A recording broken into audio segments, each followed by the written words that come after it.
Hello, everyone, and welcome back to the DocY Exchange. Today's episode is extra special because it features something I'm truly passionate about, our student spotlight. I'm excited to introduce two episodes written and produced by talented groups from my class. They've chosen topics that ignite their curiosity and creativity, and I'm thrilled to listen in as they take the stage. As educators, it's important to step back sometimes and let our students lead the conversation, sharing their thoughts, ideas, and insights. Today, we get to do just that. First up, we have Snaptech with a fascinating conversation on the intersection of AI and psychology. In their episode, they creatively use a skit to engage the audience and dive into the question: will AI one day serve as therapist and psychologist? Let's listen in to see how they approach this intriguing concept.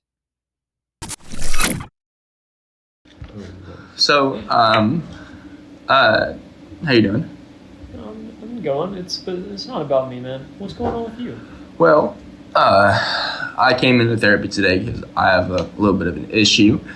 Well, it's been happening actually my whole life. I don't know if my mom just hated me. My siblings are named like John and Ricky, but my name is Beatrice.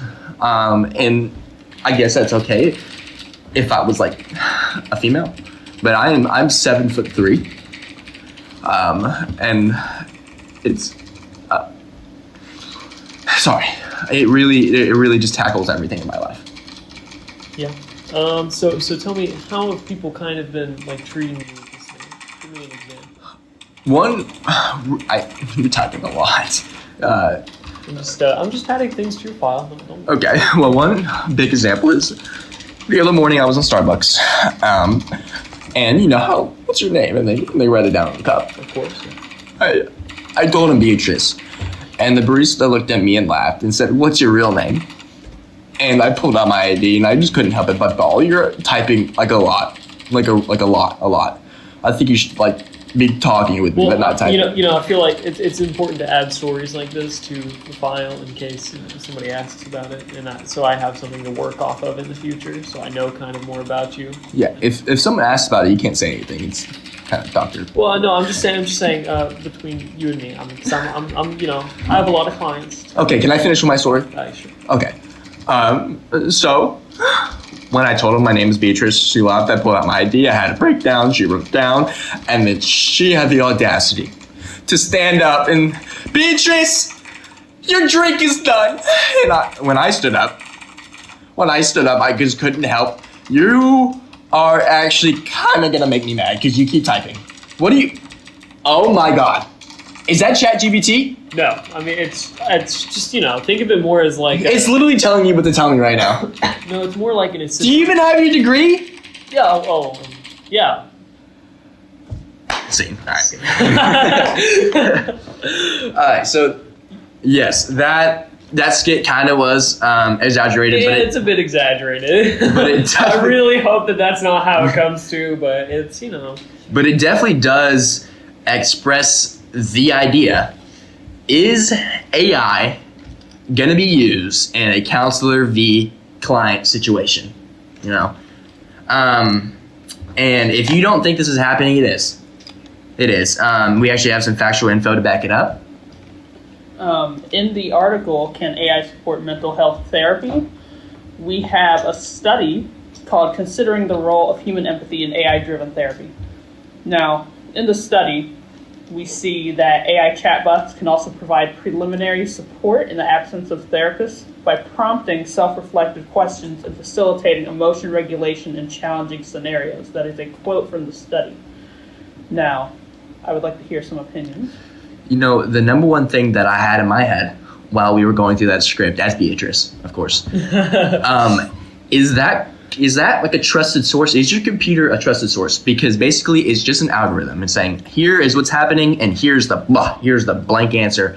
But you're not a human. You're not thinking of all the factors, Yeah, right. It's coming up with a response that is formulated specifically by a bunch of humans over a bunch of time, and it's formulated by fitness rather than what's actually going on. And it also provides a big moral question about, does an AI really have empathy? Does it have sympathy? Is it really able to feel what somebody's feeling? As a broke college student, this actually could be helpful. Daniel? Look, about all this, we need to be a bit more positive when talking about AI therapy, because it's only just getting started. Like, it's only been like a couple years since this AI stuff has really like kicked off. Start of ChatGPT, OpenAI, all that stuff. People, companies like integrating it into their own products. Mm-hmm. Yeah, you're right. Integrating in their own products, but the one thing that is huge, that is on our mind, it costs nothing. Absolute not a dime to use ChatGPT. So if I'm in the comfort of my home and I don't want to go and have a conversation with a therapist, I can just ask ChatGPT for some answers. But one thing I promise you, if I pay for a counselor and I see you face to face and you have a degree, I want your opinions and your opinions only, not the thing that is coming off your computer. Right, which is something that kind of scares me, because I know a lot of people nowadays are using ChatGPT as an answer instead of an assistant. So I'm kind of worried about how we're going to see the future with a lot of people getting ChatGPT stimulated degrees. Yeah. Yeah, I definitely see that as a concern. I also see the fact that it's cost effective. However, while AI can do well with cognitive empathy or the recognition of the emotional state of others through facial recognition or recognition algorithms, AI cannot and will not be able to take part in emotional empathy, which is the sharing of emotional experiences, or motivational empathy, which is compassion and concern, simply because it is not human. Mm-hmm. It's right, and I don't really trust an AI kind of knowing all this about me, because there's also a lot of like legal problems with this. Yes. Like, because data sharing policies, advertising policies. I don't want to be giving this AI my information, because what if the company behind this, Microsoft, all of this, what if they're using all of this information to send me targeted advertisements, to send this selling my information off to people? Like, I don't know if I can really trust this all that much. Yeah, I totally agree. And I'm telling you what, say if I had the problem that I had a huge forehead, okay? I had a gigantic forehead. Right. And I go on Google and the first ad I see is forehead reduction therapy or forehead reduction surgery, I'm going to flip out, because there's no way that Google knows that I have a big forehead except for my therapist. And maybe there's some data being shared between that, Yeah. Right. And it's also, it's a big moral concern, because like, I don't, I'm not sure I feel quite comfortable giving an AI all of this information about me. It's because I know that they're not a real person. Yeah. I know they can't feel what I'm feeling. That feelings, consciousness. This AI has no empathy. They shouldn't. Empathy, sympathy, and apathy. Right. They are a computer with ones and zeros, and they will blast out a response based on multiple different factors, but all those factors have nothing to do with feelings. But guys, I'm going to leave y'all off with a critical question to think about later on. Now, this question is, under what circumstances will human therapists remain indispensable? And conversely, when could they feasibly be replaced with AI models? When is your job no more because you have an AI that is able to do everything, every single thing that you can do? And I want you to think about that when you go to bed. I want you to think about that when you choose your degree. Can AI take this over, and will I be useless to an employer's eyes? Next, we have Tech Unplugged, who take us into the world of Neuralink. Their episode delves into how this groundbreaking technology aims to restore mobility to paralyzed patients through brain implants that simulate neural activity. It's a compelling look at how science fiction is becoming a reality. Let's hear what they have to say. Imagine being able to control different technologies such as keyboards and a mouse, for example, without using your hands, but just your thoughts. That's crazy now, right? Well, there's a new technology being innovated right now trying to do just that, and it's called Neuralink. So why Neuralink, and what are the intentions of Neuralink with their goals being involved? Well, Neuralink, the whole idea of it was to make it possible to control devices by just using your mind, which is life-changing for people with severe conditions such as quadriplegia. and that is a condition where people have had like a major injury to their spine that has caused them to lose movement or sensation in all four of their limbs, such as their arms and legs.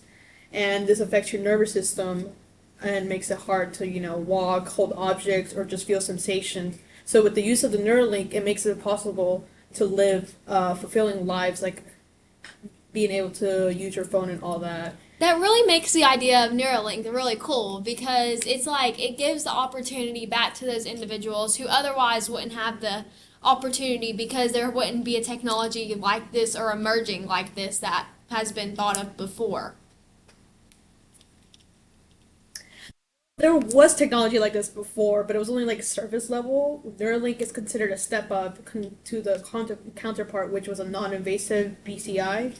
And these are like headsets or cap meant just to pick up brain signals from the outside of your head, like in the sci-fi movie where you have like a cap that has like wires connecting out to like read your brain waves and all that. And since it's only surface level, it's not as precise as what Neuralink would be, which has a surgery that puts tiny electrodes directly in your brain, and this gives much more accurate signals to be able to, continue living your fulfilling life. So, now that we went over what Neuralink is all about, let's go into the technology about and behind Neuralink. So the technology behind it is it's all packed into this coin-sized chip that's installed directly onto your brain, which analyzes your brain activity and is able to interpret it directly into physical actions. So, on top of what Russell said with interpreting it to actual physical actions, you could like literally imagine it as controlling a mouse without your hands. So it would process your intent to move like the cursor on your computer, and basically it would basically just do it without your hands. And that's really cool. Very cool. That is really cool to think about, but I just wonder, like, how does it even pair up with these devices, such as, like, the keyboard or mouse, like you previously mentioned? Well, it's very similar to Bluetooth.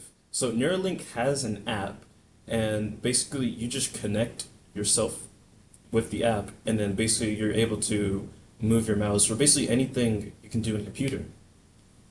And also wirelessly, besides just connecting to it with another device, is the charging. You don't even have to plug anything into your brain, you just stand under a charging coil. So, I'm getting all this information about this Neuralink thing, but I'm wondering, how long is this procedure? Because I know it's a surgery and I know everything like that. So how long is the procedure said to take? Well, actually, calling it a surgery makes you think it's going to take a lot longer, but it's really only a 25-minute procedure.